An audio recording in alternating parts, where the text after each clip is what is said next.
Bu tarixi abidə 2 əsrdən çoxdur ki, milli mənəvi dəyərləri özündə əks etdirməklə yanaşı, tarixi unikallığı ilə də göz oxşuyur, əzəməti ilə əsrlərə meydan oxuyur. Söhbət şimal-qərb qapımız olan Balakəndə yerləşən, tikintisi 10 ilə tamamlanan Cümə məscidinin minarəsindən gedir. Şimal-qərb sərhədində yerləşən bu möhtəşəm tikili hətta qonşu dövlətlərin ərazisindən də aydın görünür. Qafqazın ən hündür minarəsi titulunu qoruyub saxlayan ölkə əhəmiyyətli bu tarixi abidə dövlət tərəfindən mühafizə olunur. Rayon ərazisində Pəri qala, Nur məbədi, Katix gözətçi qüllələri kimi bir çox memarlıq abidələri var. Lakin Qafqazın ən uca minarəsi xüsusi əhəmiyyətə malikdir. Məscid və minarənin bölgədə 1863-cü il üsyanından sonra inşa olunması heç də təsadüfi deyil. Minarə öz quruluşuna görə nadir bir abidələrdən birisidir. 8 guşəli olması, üzərindəki işarələr, emblemlər min illərin ötəsində insanların dünya görüşünün, fəlsəfəsinin özündə əks etdirən simvollardır.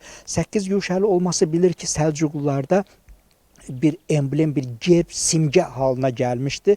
Həm də cənnətin 8 qapısı anlayışında biz bilirik və bu nadir minarə yerli memarlıq nümunələri əsasında inşa edildi. Bişirilən kərpic, yumurta sarısı və digər qatqılarla inşa edildi. 45 metr hündürlükdəki eyvanın ətrafı seyr etməyin xüsusi zövq verdiyini bildirən müsahibimiz bu tarixi abidənin rəsmi turizm marşrutlarına salınmasının məqsədə uyğunluğunu qeyd edir.